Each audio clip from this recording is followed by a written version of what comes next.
Ustaz. Baik, kepada Ustadz Fatan dipersilahkan.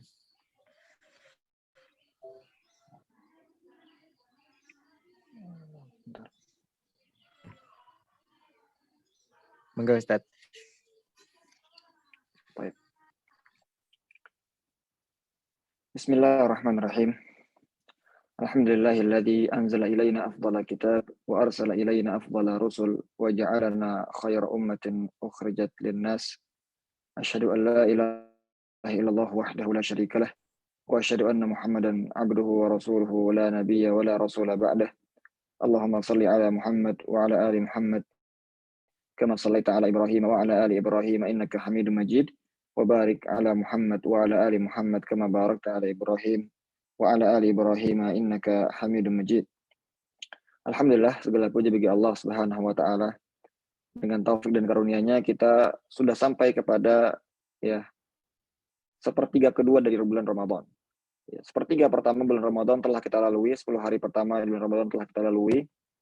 Dan hendaknya kita bermuhasabah diri, apakah di sepertiga pertama ini ibadah kita sudah maksimal kepada Allah Subhanahu wa taala atau masih banyak kekurangannya. Barang siapa yang menemukan dirinya bisa maksimal dalam beribadah, hendaknya dia bersyukur kepada Allah Subhanahu wa taala dan meminta keistiqomahan sehingga bisa menyelesaikan bulan Ramadan ini dengan baik.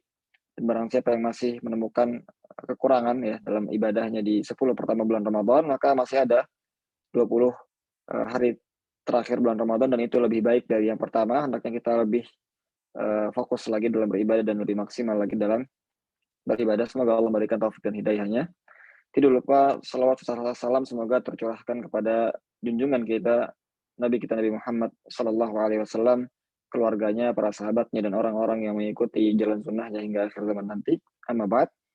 Pada hari ini insya Allah kita akan melanjutkan bahasan kita dalam tafsir ijmali, tafsir general, yang membahas poin-poin penting yang terdapat dalam setiap juznya. Dan hari ini kita sudah masuk kepada tafsir juz ke-11. Kita akan membahas surat At-Taubah, ayat 93 sampai 129, lalu akan lanjutkan dengan surat Yunus dari pertama sampai ayat 109 semuanya, kemudian juga surat Hud ayat 1 sampai 5. Sebagaimana yang telah disampaikan kemarin bahwasanya surat At-Taubah ini juga dinamakan dengan surat Al-Fadhihah. Surat Al-Fadhihah yang artinya adalah surat yang menyingkap.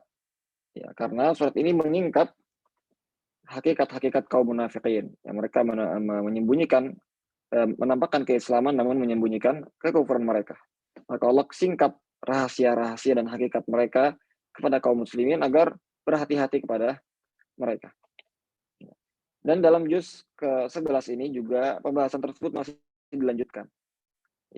Di mana di sini Allah Subhanahu wa taala menyebutkan bahwa sebagian A'rab atau orang-orang Badui, jadi dahulu ada yang dinamakan dengan ahlul qura atau ahlul mudun, yaitu penduduk-penduduk yang tinggal di negeri, di kota.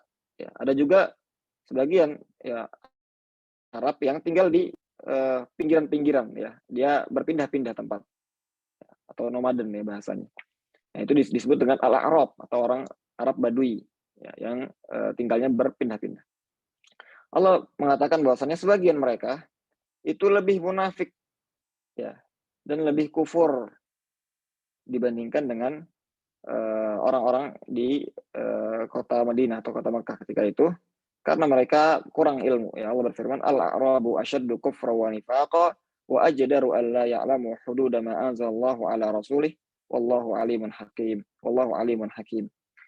Al-a'rab, orang Arab Badui itu sebagian mereka lebih kufur dan lebih munafik dari yang lainnya, dan lebih tidak mengetahui tentang hukum-hukum Allah Subhanahu wa taala dan Rasulnya.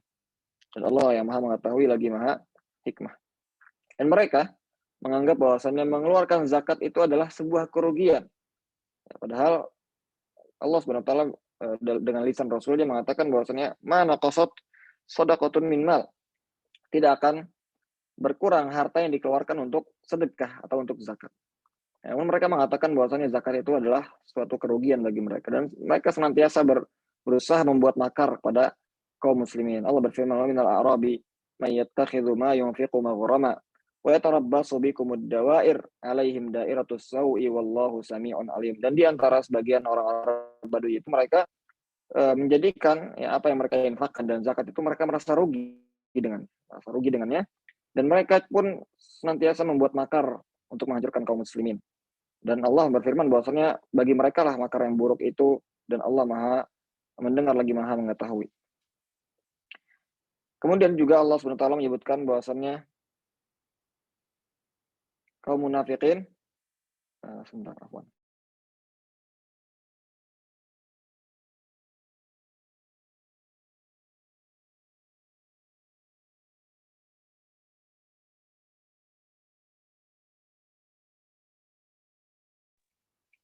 Nah, kemudian Allah SWT juga menyebutkan bahwasannya kaum munafikin di Madinah, ya sebagian dari mereka membangun masjid Dirar, ya masjid Dirar itu di dekat Quba, ya. Namun tujuannya adalah untuk memecah belah kaum muslimin, untuk memecah belah para sahabat serta membantu memerangi orang-orang yang memerangi kaum muslimin. Allah berfirman, وَالَّذِينَ اتَّخَذُوا مَسْجِدًا ضِرَارًا وَكُفْرًا وَتَفْرِيقًا بَيْنَ الْمُؤْمِنِينَ وَإِرْصَادًا لِمَنْ حَارَبَ اللَّهَ وَرَسُولَهُ مِنْ قَبْلُ. Ya. Sebagian kaum munafikin, mereka membangun sebuah masjid, ya, yang secara zahir mungkin ya orang yang bangun masjid namanya pasti menginginkan kebaikan ya biasanya. Namun ternyata kaum munafikin ini membangun masjid untuk memecah belah kaum muslimin, dan agar menjadi markas mereka atau base camp mereka untuk memecah belah kaum muslimin dan memerangi kaum muslimin, yang membuat makar untuk memerangi kaum muslimin. Ya, maka Allah Subhanahu wa taala mewahyukan kepada Rasulullah SAW dan menyingkap rahasia mereka, menyingkap tujuan asli dari pembangunan masjid tersebut. Dan Nabi SAW dilarang untuk sholat di sana. La taqum fihi abada. Janganlah engkau sholat di sana sama sekali, ya kapanpun. La masjidun ussisa 'ala taqwa min awwali yaumin ahaqqu an taquma fihi. Sungguh masjid yang dibangun dengan takwa di hari yang pertama itu lebih baik dan lebih berhak engkau sholat di sana. Ya, engkau lebih berhak sholat di sana. Ya. Dan di sini ya makna dari masjid yang dibangun di atas ketakwaan itu adalah Masjid Quba. Ya, Masjid Quba adalah masjid di Madinah. Ya, masjid di Madinah. Allah mengatakan engkau lebih berhak sholat di sana dibandingkan sholat di Masjid Dirar yang dibangun di atas kekufuran dan dengan tujuan membuat makar kepada kaum muslimin. Ya. Dan kemudian Allah menyebutkan bahwasanya orang-orang munafik, ya, itu tidak mengambil manfaat dari turunnya wahyu. Justru ketika Al-Quran turun kepada mereka, ya, orang-orang munafik, justru itu akan nambah keburukan mereka. Ya, jadi Al-Quran memang sebuah hidayah. Ya, dalam surat Al-Baqarah, hudal lil muttaqin.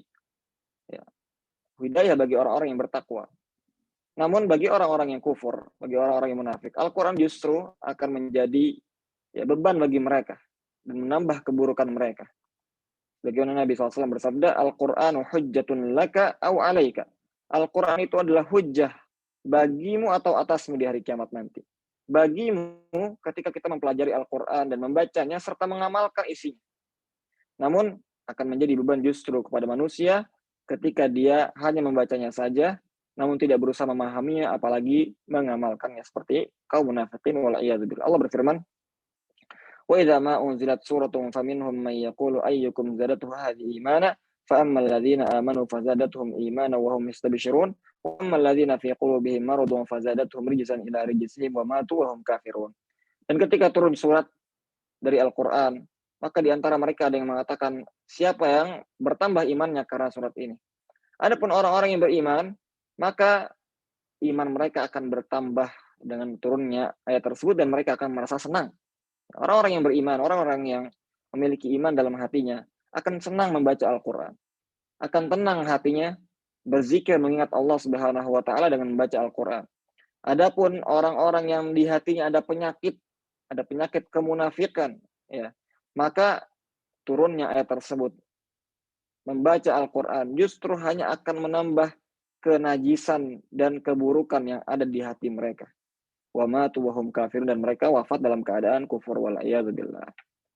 Bahkan ketika mereka turun, ketika ada surat yang turun atau ayat yang turun membahas tentang mereka, menyingkap kebenaran mereka, maka mereka akan kabur secara sembunyi-bunyi.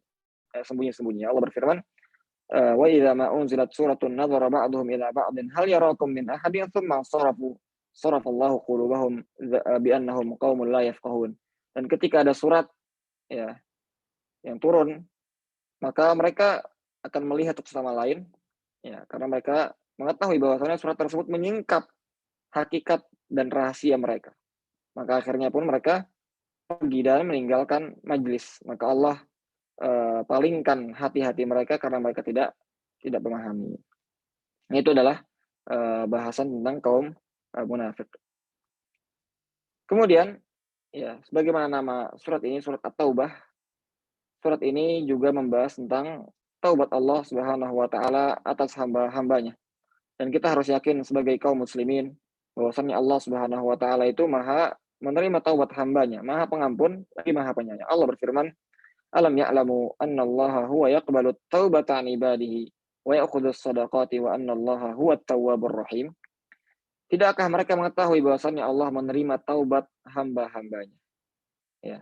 Allah berfirman dalam ayat lain, "Qul ya ibadiyalladzina asrafu ala anfusihim la taqnatu mir rahmatillah. Innallaha yaghfirudz dzunuba jami'a. Innahu huwal ghafurur rahim." Katakanlah, wahai hamba-hambaku yang melampaui batas, yang sudah banyak melakukan dosa. La taqnatu mir rahmatillah. Janganlah kalian berputus asa dari rahmat Allah. Sesungguhnya Allah mengampuni dosa semuanya. Allah akan mengampuni dosa hamba-hambanya yang bertaubat kepadanya. Sebanyak apapun dosa-dosanya. Sebanyak apapun dosa-dosanya. Ya. Bahkan dosa kekufuran pun kalau dia bertaubat sebelum dia meninggal, sebelum dia wafat, maka Allah akan terima taubatnya. Ya. Wa ya'khudus shadaqah, dan Allah akan menerima sedekah hamba-hambanya. Wa annallaha huwat tawwabur rahim, dan sungguhnya Allah Maha menerima taubat hamba-hambanya dan Maha Penyayang. Ya, maka kita taubat kepada Allah Subhanahu wa taala. Ya, jangan putus asa dari rahmat Allah. Ya, sebanyak apapun. Tidak pernah ada kata terlambat selama nyawa masih ada di jiwa kita. Tidak ada kata terlambat. Ya, terlambat adalah ketika kita wafat dalam keadaan kufur dan maksiat. Wal'iyadzubillah. Dan bertaubat adalah sifatnya orang-orang yang beriman. Ya. Karena tidak ada orang yang sempurna. Ya, siapapun pasti pernah melakukan dosa, pasti pernah terjerumus kepada sebuah maksiat. Ya, maka orang yang beriman adalah orang yang bertaubat kepada Allah. Allah berfirman, "At-taibun al-'abidun al-hamidun as-sa'ihun ar-raki'un as-sajidun al-amiruna bil ma'ruf wan nahuna 'anil munkari wa hafizuna li hududillah wa basyiril mu'minin." Ya, Allah menyebutkan berbagai sifat-sifat orang yang beriman, di antaranya at-taibun. Ya, ini yang disebutkan pertama, ya, at-taibun, yaitu orang-orang yang senantiasa bertaubat kepada Allah Subhanahu wa taala. Kemudian di surat ini juga Allah menyebutkan ampunannya dan taubatnya kepada Allah, kepada Rasulnya dan para sahabat yang ikut perang Tabuk. Ya, Allah berfirman, "Laqad taballahu 'anin nabiyyi wal muhajirin wal ansari alladziina taba'u fi sa'atil 'usrah." Allah telah mengampuni, Allah telah memberikan taubatnya kepada nabinya dan para sahabatnya dari kalangan muhajirin dan ansar yang mengikuti Rasulullah, yang ikut perang bersama Rasulullah dalam perang Tabuk. Ya, dalam perang Tabuk. Kemudian, ya ada sebagian sahabat, ya diantaranya adalah 3 orang sahabat yang mereka tidak ikut perang Tabuk. Ya.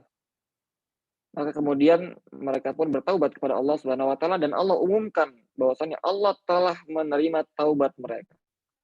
Ya, mereka adalah, ya 3 sahabat tersebut adalah sahabat Ka'ab bin Malik, sahabat Murarah, dan sahabat Hilal bin Umayyah radhiyallahu taala anhum ajmain. Allah berfirman, "Wa 'ala tsalatsati alladziina khulifu hatta idza dhaqat 'alaihimul ardu bima rahabat wa dhaqat 'alaihim anfusuhum wa dhannu an la malja'a minallahi illa ilaihi tsumma taballahu 'alaihim liyatubu innallaha huwat tawwabur rahim."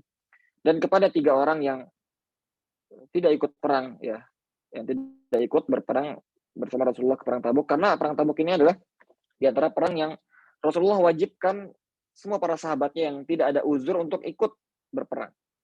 Ya, karena ada beberapa perang yang sifatnya pilihan, ya, siapa yang mau untuk ikut itu baik, ya kalau tidak ikut tidak masalah. Namun perang Tabuk ini, ya karena ketika itu musuhnya adalah sangat besar dan juga keadaannya sangat genting, maka Nabi SAW mewajibkan semuanya untuk ikut berperang. Namun ada 3 orang sahabat yang tidak ikut, ya tanpa uzur yang syar'i, ya maka Nabi SAW menghukum mereka dengan mendiamkan serta menghajar ya, atau mendiamkan ya, artinya tidak diajak ngomong, tidak diberikan salam dan sebagainya, maka kemudian Allah mengampuni mereka ya. Tsumma taballahu alaihim liyatubu. Kemudian mereka taubat, ya, meminta ampun kepada Allah Subhanahu wa taala agar Allah kemudian menerima taubat mereka, ya, menerima taubat mereka. Dan juga kita diperintahkan oleh Allah Subhanahu wa taala untuk meminta ampunan untuk diri kita dan juga untuk orang lain, selama orang itu masih pantas untuk diberikan minta ampun kepadanya. Ya, adapun orang-orang kafir, ya, orang-orang munafik yang mereka wafat dalam keadaan kemusyrikan atau kemunafikan, maka kita tidak pantas meminta ampunan kepadanya. Nabi Allah SWT berfirman, "Wa ma kana lin nabiyyi wal ladzina amanu an yastaghfiru lil musyrikina walau kanu uli qurba min ba'di ma tabayyana lahum annahum ashabul jahim." Tidak pantas bagi seorang nabi atau orang yang beriman untuk meminta ampunan kepada orang-orang musyrik, ya, orang-orang yang tidak beriman kepada Allah, meskipun mereka adalah, ya, kerabat dekatnya, ketika telah jelas kepada mereka bahwasannya mereka adalah para penghuni neraka, wal iyadzubillah. Di antaranya dahulu ya, ketika paman Nabi SAW, ya, Abu Thalib, wafat dalam keadaan kufur, ya, Nabi SAW meminta ampun kepada Allah untuk pamannya. Namun kemudian Allah Subhanahu wa taala menurunkan ayat ini bahwasannya tidak boleh kita meminta ampunan bagi orang-orang kafir, ya, orang-orang yang tidak mau beriman, ya, kalau mereka wafat dalam keadaan musyrik. Nah, kemudian di akhir surat ini juga Allah Subhanahu wa taala memerintahkan kita untuk bertakwa dan senantiasa bersama dengan orang-orang yang jujur, ya, yaitu diantaranya Nabi Muhammad SAW, Abu Bakar dan Umar serta para sahabatnya. Allah berfirman dalam ayat 119, "Ya ayyuhalladzina amanu taqullaha wa kunu ma'as shadiqin." Wahai orang-orang yang beriman, bertakwalah kalian kepada Allah dan jadilah kalian bersama orang-orang yang jujur, yaitu Nabi Muhammad SAW dan para sahabatnya. Dan Allah telah menyebutkan kemuliaan, ya, para sahabatnya, bahwasanya mereka lah umat yang telah Allah ridhai. Allah berfirman, "Was-sabiquna al-awwalun minal muhajirin wal ansar walladzina tabauhum bi ihsanir radhiyallahu anhum wa radu an." Dan orang-orang yang pertama kali masuk Islam, as-sabiqun al-awwalun, orang-orang yang lebih dahulu masuk Islam dari kalangan muhajirin dan ansar, ya, itu mereka para sahabat. Walladzina tabauhum bi ihsan, dan orang-orang yang mengikutinya dengan ihsan. Radhiyallahu anhum wa radu'an. Allah telah ridha kepadanya dan mereka pun telah ridha kepada Allah. Jadi kalau kita mau mendapatkan keridhaan dari Allah Subhanahu wa taala, adalah caranya dua. Yang pertama, kita menjadi sahabat Nabi SAW. Dan ini sudah tidak mungkin ya, karena Nabi SAW telah wafat dan seluruh sahabatnya pun telah wafat.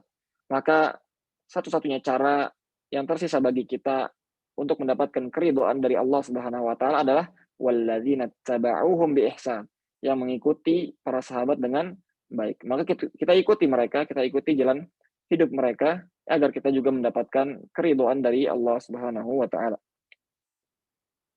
Nah, dengan demikian selesailah bahasan dalam surat At-Taubah dan kita akan berpindah ke surat selanjutnya, yaitu surat Yunus. Dan surat Yunus ini adalah surat Makkiyah, yang artinya surat ini turun di Makkah ya, ketika Nabi SAW belum hijrah ke Madinah. Dan jumlah ayat ini adalah 109. Adapun hubungan antara surat At-Taubah dengan surat Yunus, surat At-Taubah ditutup dengan pujian terhadap Rasulullah SAW yang gigih dalam berdakwah dan penyayang kepada kaum mukminin. Allah berfirman, "Laqad ja'akum rasulun min anfusikum azizun 'alaihi ma anittum harisun 'alaikum bil mu'minina raufur rahim." Telah datang kepada kalian seorang rasul, itu Nabi Muhammad SAW, yang azizun 'alaihi ma anittum, berat atasnya penderitaan kalian, dan sangat gigih terhadap kaum mukminin, sangat gigih dalam berdakwah, raufur rahim, penyayang dan juga pengasih dan penyayang. Maka kemudian dalam surat Yunus ini dibuka dengan pengingkaran terhadap orang-orang yang heran dengan diutusnya Rasul dari manusia. Ya, Allah berfirman, "Akan linnasi ajaban an awhayna ila rajulin minhum an anzirin nas wa basyiril ladzina amanu." Ya, apakah manusia itu heran dengan diutusnya atau kami mewahyukan kepada seseorang di antara mereka, di antara manusia, untuk memberikan peringatan dan memberikan kabar gembira. Ya. Dan jika di surat At-Taubah dijelaskan tentang berbagai pengingkaran kaum munafiqin terhadap Al-Quran, maka di surat Yunus ini dijelaskan tentang bagaimana pengingkaran kaum kufar Quraisy, ya kaum kufar, orang-orang kafir di Makkah dahulu, bagaimana mereka mengingkari Al-Quran. Dan surat Yunus ini dibuka oleh Allah Subhanahu wa taala dengan menyebutkan berbagai bukti-bukti tauhid, bukti-bukti keesaan Allah Subhanahu wa taala. Di antaranya Allah lah yang menciptakan langit dan bumi. Allah berfirman, Inna rabbakumullahu alladzi khalaqas samawati wal arda fi sittati ayyamin tsumma istawa 'alal arsy.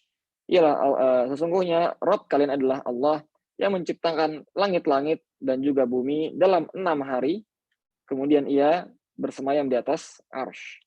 Dan Allah akan mengulang penciptaan itu di hari akhir nanti. Allah berfirman, Innahu yabda'ul khalqa tsumma yu'iduh. Sesungguhnya Allah lah yang memulai penciptaan. Allah lah yang memulai penciptaan langit dan bumi dan manusia seluruhnya. Dan Allah pula lah yang akan menghancurkan semua itu dan mewafatkan seluruh makhluknya di hari kiamat nanti. Tsumma yu'iduh. Dan ialah Allah juga yang akan mengulangi penciptaan tersebut dan akan membangkitkan makhluk-makhluknya di hari kiamat nanti. Dan Allah lah subhanahu wa ta'ala yang memberikan rezeki kepada kita, ya, kepada penduduk langit dan bumi dan mengatur segala urusannya. Allah berfirman, "Qul may yarzuqukum minas sama'i wal ardi amman yamliku as-sam'a wal absara wa may yukhrijul hayya minal mayyiti wa yukhrijul mayyita minal hayy wa may yudabbirul amra fasayaquluna Allah faqul afala tattaqun." Katakanlah kepada mereka, ya, orang-orang kafir Quraisy, siapakah yang memberikan rezeki dari langit dan bumi? Siapakah yang memiliki, ya, atau memberikan kepada kita pendengaran, yang memberikan kepada kita penglihatan, yang mengeluarkan yang hidup dari yang mati dan yang mati dari yang hidup, ya, menghidupkan dan mematikan. Dan siapa yang mengatur urusan seluruhnya, maka mereka akan mengatakan Allah. Maka mengapa kalian tidak bertakwa? Jadi orang-orang kafir Quraisy dahulu pun juga mengakui bahwasannya Allah lah yang memberikan rizki, Allah lah yang mengatur urusan semuanya. Namun masalahnya mereka tidak mau beribadah hanya kepada Allah, mereka beribadah juga kepada sesembahan-sesembahan yang lainnya.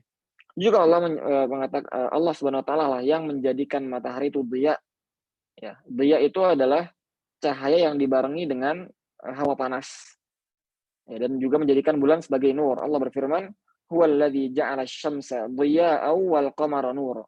Ialah yang menjadikan syams, ya, matahari itu dhiya, memberikan cahaya yang dibarengi dengan sifat panas. Yang matahari, ya, ketika muncul di pagi hari itu memberikan cahaya juga memberikan hawa panas. Sedangkan bulan itu Allah sifati dengan nur, yaitu cahaya saja, ya, tanpa dibarengi dengan sifat panas. Oleh karenanya dalam hadis Nabi SAW disebutkan, "Was-salatu nurun, was-sabru diyaun." Ya. As-salah itu disifati sebagai nurun, cahaya saja, ya, nurun, cahaya saja. Karena salat itu sifatnya tidak panas, ya. Orang ketika salat dia biasanya menemukan ketenangan jiwa, ya, yang menyejukkan hatinya. Ya, itu adalah. Namun itu juga memberikan cahaya kepada orang tersebut. Namun was-sabru diyaun. Namun kesabaran sebaliknya itu diyaun. Itu dia memberikan cahaya juga kepada orang yang melaksanakannya, ya, orang yang bersabar, namun dia bersifat panas, ya, berat terkadang kita untuk bersabar. Dan juga Allah lah yang menjadikan malam dan siang dan memudahkan perjalanan daratan maupun lautan. Kemudian Allah menyebutkan bahwasanya itulah Allah yang berhak disembah, ya. Allah berfirman dalam ayat ke-32, "Fadzalikumullahu rabbukumul haq, famadza ba'dal haqqi illa dhalal, fa anna tusrafun." Maka itulah Allah, Rabb kalian yang hak, yang hakiki, yang sebenar-benarnya. Maka apalagi setelah kebenaran kecuali kesesatan. Ya, kalau Allah adalah sesembahan yang hak, hanya Allah yang berhak untuk disembah, maka selain Allah Subhanahu wa taala itu sudah pasti kesesatan dan tidak berhak untuk disembah. Ya, selain Allah tidak memberi manfaat dan mudarat, tidak mampu menciptakan dan tidak mampu memberikan hidayah, maka tidak pantas kita menyembah kepada selain Allah Subhanahu wa taala. Kemudian Allah Subhanahu wa taala menyebutkan berbagai pengingkaran kaum kufar, ya, kaum kafir Quraisy terhadap Al-Qur'an. Ya, di antaranya dalam ayat ke-15, ya, Allah mengatakan bahwa mereka itu meminta agar Al-Qur'an itu diganti, ya. Jadi orang-orang kafir Quraisy itu melihat bahwasannya Al-Quran kebanyakan isinya tauhid, kebanyakan bantahan kesyirikan, membantah agama mereka, membantah kesyirikan-kesyirikan yang mereka lakukan dan dilakukan oleh nenek-nenek moyang mereka. Ya, maka mereka ingin agar Al-Quran itu diganti. Wa idza tutla 'alaihim ayatuna bayyinatin qala alladziina la yarjuna liqa'ana a'ti biqur'anin ghairi hadza aw baddil. Ya, kalau dibacakan kepada mereka ayat-ayat kami yang jelas, maka orang-orang yang tidak mengharapkan pertemuan dengan kami akan mengatakan, gantilah dengan Quran yang lain. Ya, berikan kami Al-Quran yang lain dan gantilah dengan yang lainnya. Maka Allah Subhanahu wa taala menyatakan bahwa Muhammad SAW tugasnya adalah hanya menyampaikan saja. Qul ma yakunu li an ubaddilahu min tilqa'i nafsi in attabi'u illa ma yuha ilai. Katakanlah wahai Muhammad, tidak mungkin aku bisa mengubah-ubah dari diriku sendiri. Aku hanya mengikuti apa yang diwahyukan dari Allah Subhanahu wa taala. Ya. Dan mereka pun mengetahui akan kejujuran Rasulullah sallallahu alaihi wasallam. Ya, qul law sya'allahu ma talautuhu alaikum wal adrakum bih faqad labistu fiikum umran min qablihi afala taqilun. Padahal aku telah hidup bersama dengan kalian sebelum datangnya wahyu. Tidakkah kalian berpikir? Ya, Nabi Muhammad SAW diutus oleh Allah dalam umur 40 tahun. Ya. Dan selama 40 tahun itu beliau tinggal bersama orang-orang Quraisy di Mekkah. Dan mereka mengetahui bagaimana baiknya perangai Rasulullah dan bagaimana jujur serta amanahnya beliau Shallallahu Alaihi Wasallam. Beliau tidak pernah dusta kepada manusia. Maka orang yang tidak pernah dusta terhadap manusia tidak mungkin berani berdusta atas nama Allah Subhanahu Wa Taala. Ya.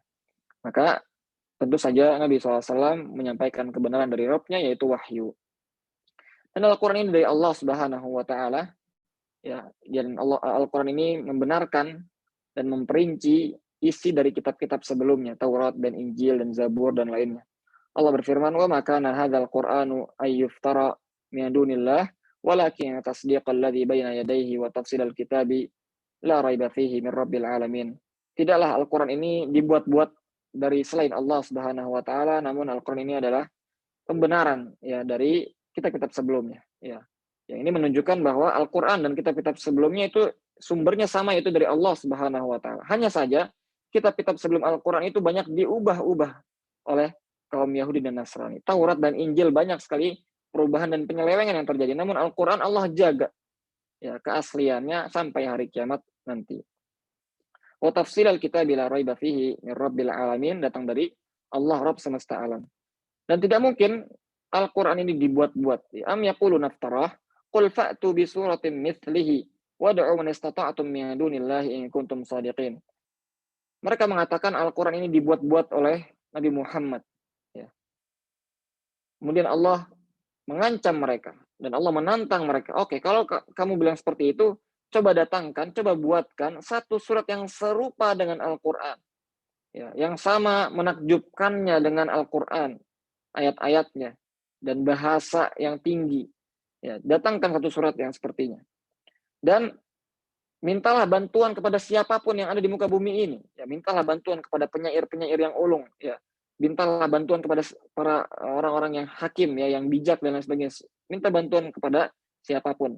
Ya, kalau kalian benar dalam perkataan kalian. Namun Al-Quran ini adalah sebuah mukjizat yang tidak mungkin bisa dikalahkan oleh perkataan siapapun. Ya, bagaimana mungkin kalamullah, perkataan Allah Al-Khaliq yang menciptakan segala sesuatu bisa dikalahkan dan bisa disamakan dengan perkataan yang lainnya. Dan Al-Quran ini adalah nasihat dari Allah serta obat penyakit hati serta hidayah dan rahmat. Allah berfirman dalam ayat 57, "Ya ayyuhan nasu qad ja'atkum mau'izatun min rabbikum wa shifaa'un lima fis sudur wa hudaw wa rahmatul lil mu'minin." Wahai sekalian manusia, telah datang kepada kalian Al-Quran sebagai pelajaran ya dan nasihat dari Rabb kalian serta penyembuh penyakit-penyakit hati dan hidayah serta rahmat bagi orang-orang yang beriman. Ya. Syaratnya adalah bagi orang-orang yang beriman. Adapun yang tidak beriman, maka Al-Quran tidak bermanfaat baginya. Dan kalau masih tidak percaya, kata Allah, silahkan tanyakan kepada ahli-ahli kitab yang adil, yang jujur ya tentang kebenaran Al-Quran. Orang yang telah Allah sesatkan tidak akan beriman meski datang beribu-ribu bukti dan tanda dari Allah. Allah berfirman, "Innal ladzina haqqat 'alaihim kalimatu rabbika la yu'minun walau ja'atuhum kullu ayatin hatta yarawul 'adzabal alim." Sesungguhnya orang-orang yang telah Allah tetapkan dan Allah takdirkan mereka ya sebagai orang yang tidak mau beriman, mereka tidak akan pernah beriman kapanpun. Itulah takdir Allah Subhanahu wa taala. Meskipun datang beribu-ribu ayat, beribu-ribu tanda dan bukti dari Allah, mereka tidak akan beriman sampai merasakan azab yang pedih. Maka kita senantiasa meminta hidayah dari Allah Subhanahu wa taala kepada jalan yang lurus. Kemudian Allah juga menyebutkan bagaimana manusia yang senantiasa kufur kepada Allah Subhanahu wa taala. Ya, Allah menyebutkan bahwa di antara rahmat Allah, Ia tidak langsung menghukum keburukan hambanya. Allah berfirman dalam ayat 11, "Walau yu'ajjilullahu lin-nasi syarra isti'jalahum bil khairi laqudiya ilaihim ajaluhum." Kalau Allah mempercepat balasan keburukan kepada manusia, sebagaimana mereka terburu-buru untuk mendapatkan kebaikan, maka ajal mereka akan dipercepat oleh Allah. Jadi manusia ini senantiasa berdosa, berbuat dosa, siang dan malam. Dan kalau Allah menghukum setiap dosa yang dilakukan oleh manusia langsung di dunia, maka tidak akan tersisa satu manusia pun di muka bumi ini. Ya. Namun Allah dengan rahmatnya membiarkan mereka ya dan mengakhirkan hisab mereka di hari kiamat nanti. Dan di antara kekufuran yang manusia lakukan adalah ketika manusia ditimpa kesulitan, ia kembali kepada Allah Subhanahu wa taala. Namun kalau ia dibebaskan dan dilepaskan dari kesulitan tersebut oleh Allah, maka mereka lupa. Allah berfirman, "Wa idza massal insana dhurru da'ana li jambihi aw qa'idan aw qa'ima falamma kashafna anhu dhurrahu marra ka'allam yad'una ila dhurrin massah." Ya, kalau manusia ditimpa kesulitan, ya terkadang ya kita ya manusia ketika kita menghadapi suatu musibah yang sulit, ya dari harta misalnya kita ditimpa kemiskinan atau ditinggal oleh orang-orang yang kita cintai ya dengan diwafatkan oleh Allah Subhanahu wa taala, maka kita berdoa kepada Allah senantiasa ya mendekatkan diri kita kepada Allah dalam keadaan tidur ataupun duduk atau berdiri, dalam keadaan apapun kita minta ya Allah lepaskanlah dan bebaskanlah kami dari musibah ini dan lain sebagainya. Namun falamma kasyafna anhu dhurrah, ketika kami bebaskan dan kami angkat musibah tersebut dari manusia, dia lupa. Seakan-akan tidak pernah ditimpa musibah itu. Ya, maka jangan sampai kita menjadi manusia yang kufur dan tidak menisbatkan nikmat kepada Allah. Hendaknya kita ketika ditimpa musibah kita menuju Allah Subhanahu wa taala dan meminta pertolongan dari Allah Subhanahu wa taala. Dan ketika musibah tersebut telah diangkat, hendaknya kita bersyukur dan menisbatkan bahwa nikmat ini semuanya dari Allah Subhanahu wa taala. Dan kita harus ingat bahwasanya kebaikan dan mudarat semuanya di tangan Allah, maka tugas kita hanyalah mengikuti Al-Qur'an dan bersabar. Kemudian yang terakhir ada perumpamaan. Allah juga memberikan perumpamaan antara dunia dengan akhirat. Ya, Allah berfirman dalam ayat ke-24, "Innama mathalul hayatid dunya kama in anzalnahu minas sama'i fakhtalata bihi nabatul ardi mimma ya'kulun nas wal an'am hatta idza akhadhatil ardu zukhrufaha wa zayyanat wa dhanna ahluha annahum qadiruna 'alayha ataha amruna laylan aw naharan faja'alnaha hasidan ka'allam taghna bil ams kadzalika nufassilul ayati liqaumin yatafakkarun." Sungguhnya dunia ini, kehidupan dunia itu seperti air yang turun dari langit. Kemudian air tersebut menumbuhkan tumbuh-tumbuhan yang dimakan manusia dan juga hewan ternak. Kemudian setelah tanaman tersebut banyak ya dan bertumbuh dan banyak gitu ya, dan pemiliknya mengira bahwa tumbuhan-tumbuhan tersebut dan lahan tersebut akan kekal selamanya, Allah hilangkan dan Allah jadikan kering kemarau sehingga seakan-akan tidak pernah tumbuh sama sekali. Ya, jadi dunia ini adalah sementara. Ya, jangan mengira bahwasanya dunia dan kenikmatannya itu kekal selama-lamanya. Ya, namun sebaliknya justru dunia itu akan sirna. Maka jangan sampai kita terlena dengannya sehingga melupakan akhirat. Karena kita semua akan dikembalikan kepada Allah Subhanahu wa taala. Waruddu ilallahi maulahumul haq. Dan kalian semua akan dikembalikan kepada Allah, Rabb kalian yang hak. Ya. Dan di hari kiamat nanti kita akan dibalas sesuai dengan amalan kita. Orang yang berbuat baik dan beramal baik akan diberikan surga dan lebih. Allah berfirman, "Lilladzina ahsanul husna wa ziyadah." Orang-orang yang berbuat baik akan diberikan al-husna, akan diberikan kebaikan, yaitu surga, wa ziyadah, dan akan diberikan tambahan.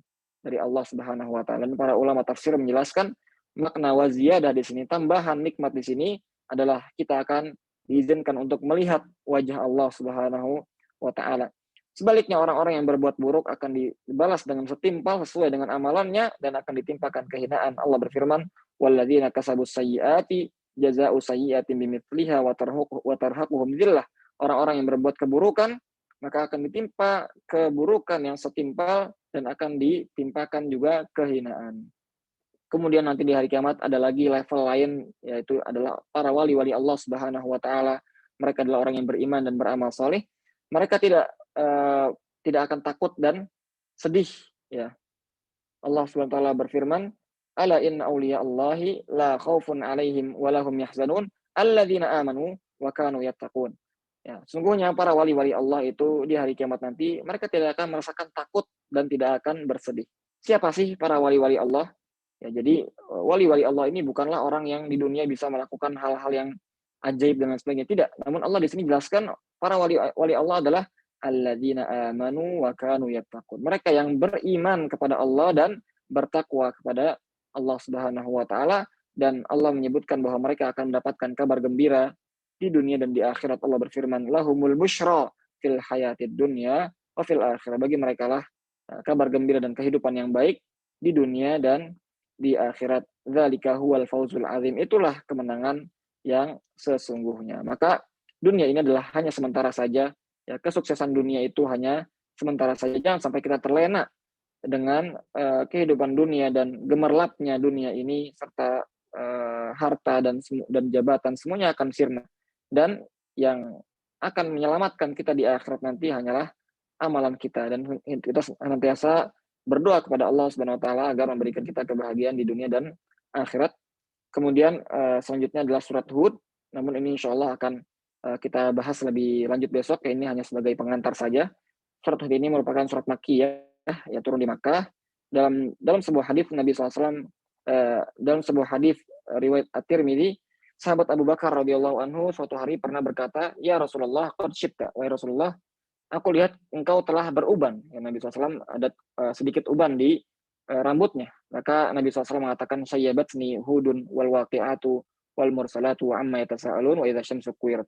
Yang membuatku menjadi beruban adalah beberapa surat, di antaranya surat Hud, surat Al-Waqi'ah, surat Al-Mursalat, dan surat Amma Yatasa'alun, serta surat Asy-Syams. Ya, hal itu karena dalam surat-surat ini mengandung kabar-kabar tentang hari kiamat dan azab yang turun kepada umat-umat sebelum Nabi Muhammad SAW, sehingga itu membuat pikiran Nabi SAW sibuk, ya, dan takut, sehingga itu menyebabkan tumbuhnya uban di rambut beliau. Maka surat ini nanti akan berisikan cerita-cerita tentang bagaimana dakwahnya para nabi-nabi sebelum Rasulullah SAW, dan bagaimana azab yang menimpa mereka akibat kekufuran dan pendustaan mereka terhadap nabi-nabi mereka.